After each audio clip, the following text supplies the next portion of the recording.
For the update stream, we had 3 separate streams, one for global, one for Korea, and one for Japan. And Korea was actually really interesting because besides Navi, who is one of the longtime E7 front-facing Korea members, it's nice to see him here. They also had a developer here on the left who answered a couple of questions about the game from chat, or from Navi himself. And we're going to go over everything that they mentioned because there's some stuff in here that was not mentioned anywhere else. I'm going to jump around a lot in the video just because I think it'll flow better. First things first, they said this several times, but there's going to be another mid-December sort of roadmap release. Potentially some point between the 10th and the 17th, Navi mentioned at one point, though I'm not sure if he was like actually confirming that or just like guessing. My guess is either the 17th or the 24th. I don't know if they'd want to synchronize it with Serenale's release, or if it's going to be a roadmap, potentially the week earlier, so the 17th, I guess. And at any point, at some point in the next 2 weeks is when I would expect the roadmap to be released, and that's going to have everything that I covered here, I would imagine, as well as more QOL and more new content that maybe they haven't mentioned yet. Speaking of new content, one of the big things they announced during the stream is a new piece of endgame content called the Spiral Tower of Screams, working title, probably going to be changed at one point. And this content is, ideally, they're trying to release it on January 14th. It's currently in development, and hopefully it's able to be released on time, but the goal of this content is to allow slower teams to shine, mostly, because everybody has been complaining about the way Basin of Hyperspace works. It's got the turn mechanics thing from, I already forgot the name, but from other games like Star Rail, where you have to clear within a specific amount of turns, and that really heavily limits the amount of units that can be used. Or maybe not so much the specific units, but the archetypes of units, because units that are slower, take time to set up, or are just specialized in drawn-out fights don't do too well there. And in the process of them trying to figure out how to improve them in Basin, they decided to just make an entirely new piece of content instead, which is going to be this. They've mentioned some stuff, like if I go forward a little bit here, counterattacks, so that's pretty much just Magna Maribel.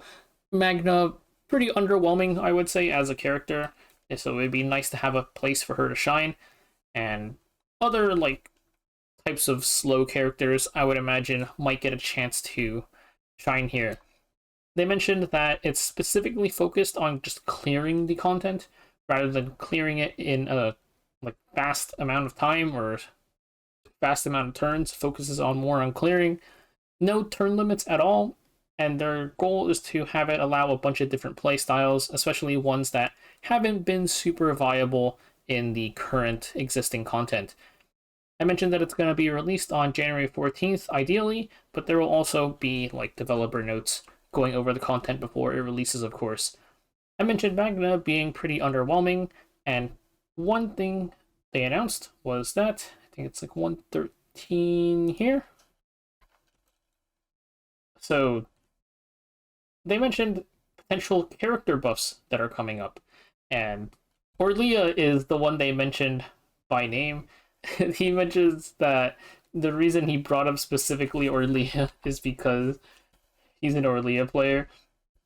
So I'm not sure if this is him confirming Orlia buffs and because he likes Orlia so much, or if he's just trying to manifest Orlia buffs. But they did mention that they're looking at underperforming characters, so besides Orlia, there's definitely some other characters that I think need a little bit of help, like Magna. If we're looking at 4 stars, then somebody like Owen definitely needs a bit of a boost. It's good that they're looking at buffing characters. They mentioned that they have no plans on nerfing characters, which means units like Cassius and Maylin and Veronica are probably not getting touched, but hopefully some of the characters that aren't seeing much usage will get a lot better. Orlia was the only one they mentioned by name. Besides characters, partners have also been a pretty big issue, because for anybody not in the loop, 3-star partners are kind of broken. It's just the way that their modifiers work for their passive skills, just giving you 16% attack boost, ends up outscaling pretty much every other partner in the game. So a lot of characters just in terms of raw damage, the 3-star partner is going to give you the most. This is all in Korean, but Itsuku, her passive, also gives you attack boost. And Navi mentioned that this sort of attack boost effect is familiar because 3-star partners are also attack boost. They did mention Douglas by name, which is kind of funny. But this just means they are aware of the issue with 3-star partners being a little bit too strong. Now, not so much that they're going to nerf the 3-star partners, but in Season 2, they are going to try and buff some of the underperforming partners. They don't want to really rush it, though, because it's a balance-related thing. You don't want to make certain partners too broken or push out other partners out of, like, usage. Like, you don't want the 3-stars to be completely useless. But it would be nice to definitely see some, like, some 4-star partners become a lot more viable. Here's the Douglas mention that they had. But yeah, some 4-star partners definitely need a bit of a boost. I think there's like some 5-star partners that are also just completely useless. So we'll see what they decide to do. Season 2 is quite a bit away, but it'll be something that's coming eventually.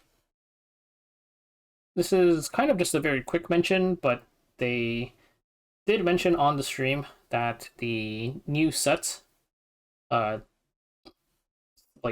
this thing, the instinct one, like the top one was meant for kind of Rin or maybe Chizuru. The bottom one is an instinct break set, which they said maybe somebody who comes out in the future will use it. People are guessing Serenial. I think there's also a chance it's meant for Narja and not Serenial. It could also be meant for both of them, because Narja on the website is listed as an instinct character, which is subject to change, but Chizuru was listed as Void, and she is Void. Yuki was listed as Order, and she is Order. So Narja's probably an instinct character, and she was mentioned to be one of the, or her silhouette was shown to be one of the characters potentially coming out soon. Now let's go over some other stuff, like in this update, they added the Unagram, and one thing with the Unagram is that they want to add a lot more stuff to this. It seems like they kind of didn't get to finish doing everything they wanted to do with this type of content. Like, for example, they want to add some events related to like trauma, like maybe while the characters are traumatized, they actually send you stuff. Right now, it's just gibberish when they send you when they're traumatized. Maybe like you unlock events by curing them from trauma or something, or just while they're traumatized.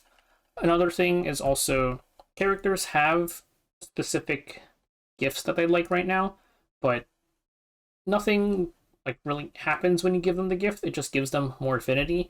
They mentioned that they want there to be different reactions when you give them preferred gifts. Like maybe there's like different expressions or like certain effects and everything. So like smiling brighter or happier, that kind of stuff. So that's something that might come out in the future. Also, we got Ray's lobby in this update, and they explicitly mentioned Amir, another character who was missing a lobby, to have her lobby be releasing soon. Here's Narja on the left. So we might be getting Amir's lobby soon. There's other characters that are still missing it, like Owen. Who knows if we'll ever see an Owen lobby at this point. A lot of QOL stuff was also mentioned. So one of the big things is, this was not very clear on exactly what it is, but it's a piece of content where it's a QOL feature that allows you to temporarily enhance a character. Epic 7 players, my guess is going to be like some kind of Grace of Growth. I don't think it's going to max out your character. My guess is level 50 character, level 7 potentials on like the basic, unique, and neutral card potentials, and then like unlock the big nodes and everything, because it's expensive to enhance a character. And during the stream, they said stuff like, it kind of sucks when you enhance a character, you find out you don't really like the way they play, or they're not that useful for you, and then your resources are just dead. So a temporary unit tryout system would be very appreciated, and is apparently in the works. Also, a lot of stuff with the way that chaos works. Like in this update, we had chaos, or we had it so that the Lab Zero stuff, the Dimensional Tunnel, will start appearing in Zero System. And also the data you get from Zero System, even if you don't enter a dimensional tunnel at all, which you probably should enter at least the first zones one, but that data will all be available to use in the new seasonal content. They plan on improving this sort of connection between Zero System and Galactic Calamity in the second season, because the way it is now is like there's still issues with Zero System. The amount of Chaos Orbs it costs to make a codex, the amount of, or just rather your inability at all to reset a run when you either get the wrong epiphany or you're just trying to, you can't reset the Birkin's Messenger at the start or anything. So that's pretty rough. Hopefully that sort of stuff gets improved. And then other stuff in Chaos is, I don't know what the timestamp for this is, but Faint Memory, they added it so that we can see how much Faint Memory we have, but there's definitely a lot more stuff that we need, because as it is, you still have to have the rules completely memorized. Like, you need to know exactly how much each action is going to increase your Faint Memory. In the future, we're going to be getting notifications if you're about to go over the cap. What I'm hoping for is if you're going to do an action, they'll tell you, like, if it's how much it's going to increase your Faint Memory by. Like, if you remove a card on this character, it's going to be 50, it's going to be 30, it's going to be 20, or like this specific card is going to do whatever, because that's different between removing neutrals, removing your character starting 8 cards, or your like cards with the removal tag on them actually cost 0. They also plan on improving the UI, because right now every single time you have to check your Faint Memory, you have to keep on jumping into the character menu and reading what it is. So they want to try and find a way to like display it somewhere else, so you don't have to always jump into there. One of the biggest changes that is coming up regarding Chaos is unidentified area skips. They talked about how like identified areas are very text heavy. You have to click through a bunch of stuff. My experience with the events right now is I've seen most of these events so many times, I know which reward I want, so I am just clicking in the spot that the reward appears and just trying to get it over with as fast as possible. Once you've gone to an identified area once, you'll be able to, hopefully, we don't know the exact implementation yet, but some method to either zoom through all of the dialogue or skip it entirely. And this is going to save you a pretty significant amount of time, I think. Like, you're hitting up, especially with dimensional tunnels, like probably at least 10 unidentified areas per run. And this is gonna make it a lot faster. This will save us a lot of time during our runs.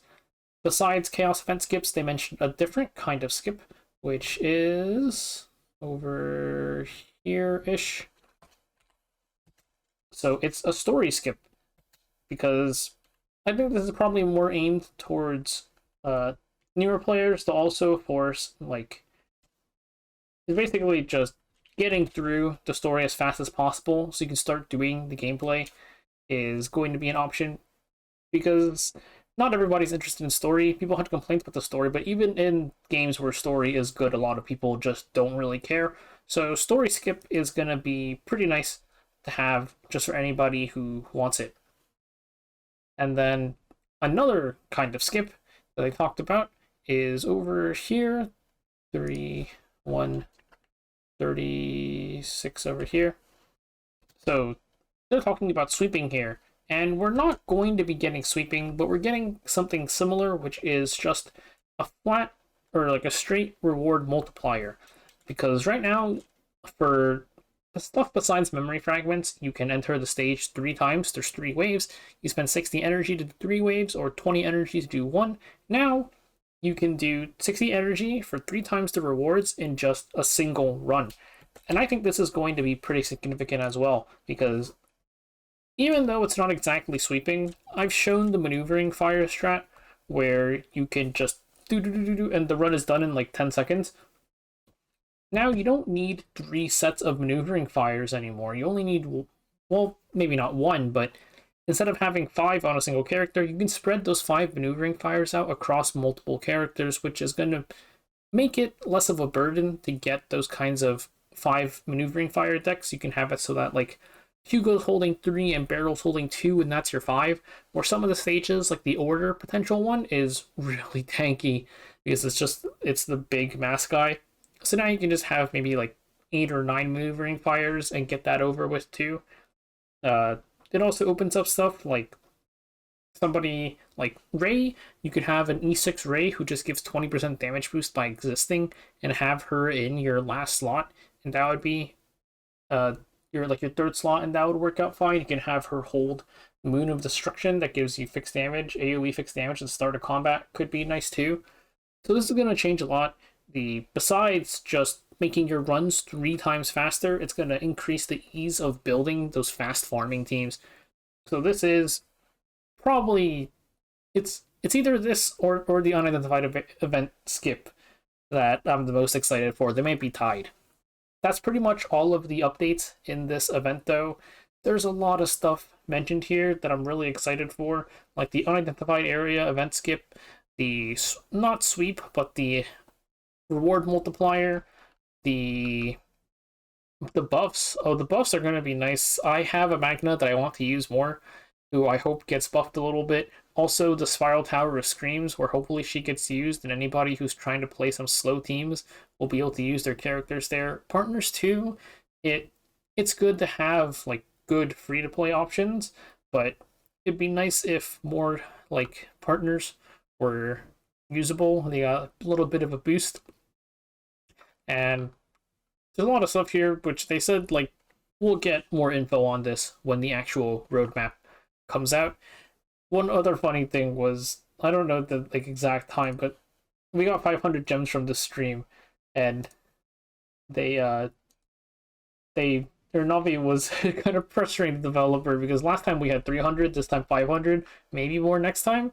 Anyways, we'll find out more in the roadmap, and I'll see you guys then.